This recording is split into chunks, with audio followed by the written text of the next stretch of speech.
हाय, hello, नमस्कार सर्वांना. सर्वांचे स्वागत आहे आपल्या सुनैना द सुपर मॉम या यूट्यूब चॅनलवर. तर कसे आहात तुम्ही? मजेत आहात ना? आणि आम्ही खूप मस्त आहोत. असेच खात राहा, स्वस्त राहा, मस्त राहा. तर आजचा दिवस तुम्हाला खूप छान जावो हीच ईश्वरचरणी प्रार्थना आणि आम्ही खूप आनंदात आहोत. तर आजच्या व्हिडिओमध्ये ना मी तुम्हाला छान मस्तपैकी पुरणपोळीचा स्वयंपाक हा अर्धा तासात जर पुरण रेडी असेल तर कसा करायचा ते थोडक्यात सांगणार आहे. तर सर्वप्रथम ना मी कधीही पुरणपोळीचा स्वयंपाक करायचा असेल तर पीठ भिजवून घेत असते. तर कणिक मिळताना आहे ना त्याच्यामध्ये थोडंसं पहिल्यांदा तेल, मीठ आणि हळद टाकून आणि पाण्यामध्ये मस्तपैकी कणिक आहे ना भिजवून घेतलेली आहे. पुरणपोळी चांगली व्हावी, मऊसूत व्हावी यासाठी पीठ अगदी मळून कुचलून मळायचे आहे. छान कणिक भिजवून ती 20 ते 25 मिनटं तशीच ठेवायची. त्यानंतर आता मी लगेचच मसाला करायला घेते आहे. तर कांदा कापून घेते आहे आणि मध्ये ना यांनी दूध आणलेलं होतं तर ते तापत ठेवलेलं आहे. तर एका बाजूला दूध तापत आहे, दुसऱ्या बाजूला मी मसाला तयार करून घेते आहे. तर मसाला तयार करताना जे खोबरं आहे ते खोबरं मी दोन्ही गोष्टींसाठी वापरणार आहे. एक म्हणजे खिरीसाठी मला खोबरं हवं आहे आणि दुसरी गोष्ट म्हणजे मसाला जो आपण कटाची आमटी तयार करतो ना तर त्याच्यासाठी मी खोबरं किसून घेणार आहे. आणि लसूण मी अगोदरच सोलून ठेवलेला होता. तर अगोदर लसूण सोलून ठेवलेला असला ना तर खूप उपयुक्त पडतं आपल्याला. तर त्याच्यासाठीच लसूण अगोदर सोलून घेते. दूध तापून झालेलं आहे. तर किचनवरचा पसारा कमी व्हावा याकरता दूधसुद्धा मी दुसऱ्या छोट्या किचनवर ट्रान्सफर करून घेतलेला आहे. तर पसारा तर कमी झालाच पाहिजे आपला आणि कमी वेळेमध्येही आपला स्वयंपाक झाला पाहिजे. तरच आपल्याला सुचतं की काय करायचं आहे काय नाही. नाहीतर खूप गडबड गोंधळ उडतो पुरणाचा स्वयंपाक. कारण ना वस्तू जास्त बनवायच्या असतात. वस्तू म्हणण्यापेक्षा भाज्या आपल्याला जास्त बनवायच्या असतात, वेगवेगळे आयटम्स बनवायचे असतात. तर किचन जर सुटसुटीत असेल तर आपल्याला ते बनवायला सोपं जातं. तर एका बाजूला मसाला थोडासा मी गरम करत ठेवलेला आहे तव्यावर तसाच आणि दुसऱ्या बाजूला लगेचच मी खिरीचं सामान जमा करून घेते आहे. तर खिरीच्या सामानामध्ये मी तेजपान, त्यानंतर शेवया, खोबऱ्याचा कीस, बेदाणे, काजू, बदाम हे सगळं जमा करून घेतलेलं आहे आणि ते एका बाजूला ठेवलं आणि अगोदर मी मसाला वाटून घेत आहे.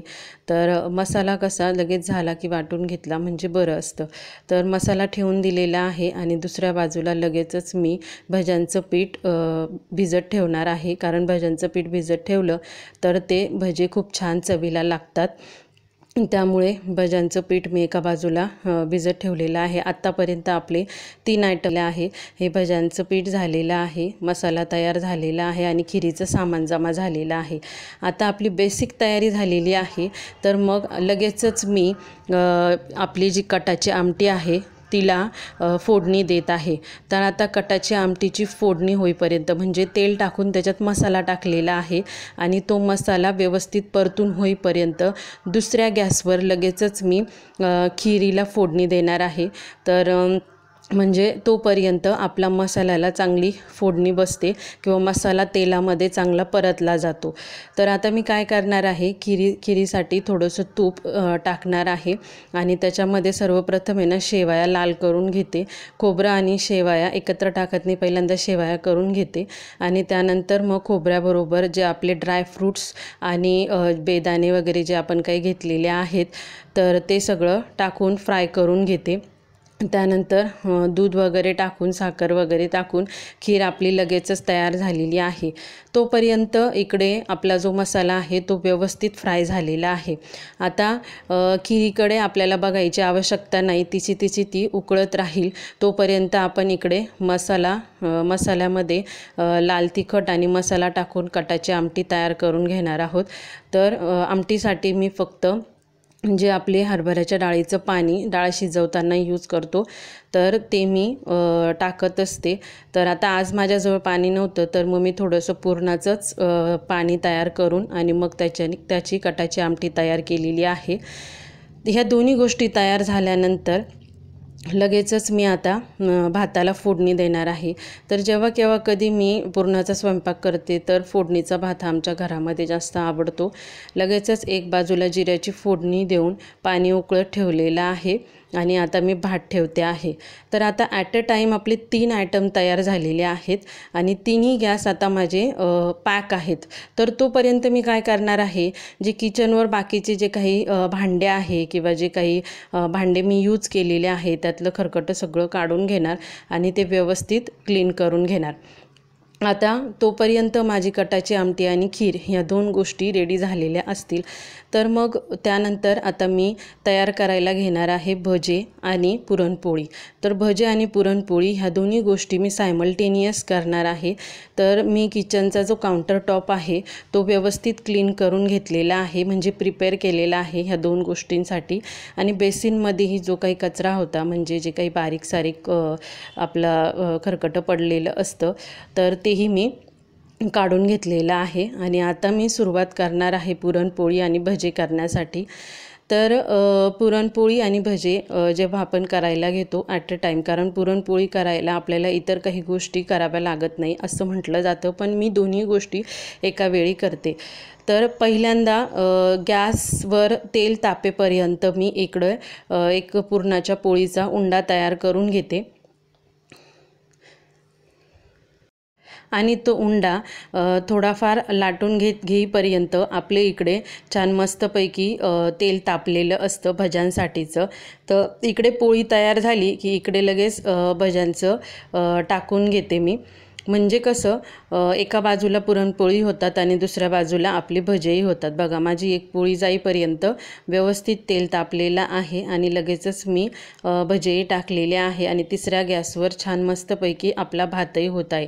आता पुरण आणि पोळ्याचं पीठ जे आहे ते जास्त वेळ छान मस्तपैकी भिजल्यामुळे पुरणपोळ्या इतक्या मऊसूत झालेल्या होत्या आणि पुरणही मी इतकं गच्च भरलेलं होतं, त्यामुळे पुरणपोळ्याही खूप छान मस्तपैकी फुलत होत्या आणि त्यामुळे ना मला स्वयंपाक करायलाही खूप छान वाटत होतं। पुरणपोळीच्या स्वयंपाकाचं हेच खरं महत्त्वाचं असतं। तर झालं आता माझ्या इकडे एका बाजूला पोळ्याही झालेल्या आहे आणि दुसऱ्या बाजूला माझे इकडे भज्याचा दुसरा घाणाही झालेला आहे। तर अशा पद्धतीने जर आपण मॅनेजमेंट जर केली तर सगळ्या गॅसचा उपयोग तर होतोच, म्हणजे तिन्ही शेगड्यांचा उपयोग पण झाला आणि कमी वेळामध्ये माझा पुरणाचा स्वयंपाकही रेडी झाला। तर सांगा बरं आता कोण म्हणेल की पुरणाचा स्वयंपाक हा डोके खाऊ असतो म्हणून असं? तर ह्या टिप्सचा आणि ह्या ट्रिक्सचा उपयोग करून तुम्हीही पुरणाचा स्वयंपाक अर्धा तासाच्या आत आटोपू शकता। फक्त माझं पुरण अगोदर करून ठेवलेलं होतं। तर तुमचंही जर पुरण अगोदर करून ठेवलेलं असेल तर अशा पद्धतीने अर्धा तासात तुम्ही पुरणाचा स्वयंपाक आटोपू शकता। तर चला आता मी मस्तपैकी पोळ्या झालेल्या आहे ऑलमोस्ट, तर जेवायला बसणार आहे आम्ही। तर मस्तपैकी जेवणामध्ये आजचा बेत आहे पुरणपोळी आणि बघा किती मस्तपैकी ही पुरणपोळी फुगलेली आहे। तर अशा छान मस्त फुललेल्या पुरणपोळ्या तयार होत होत्या।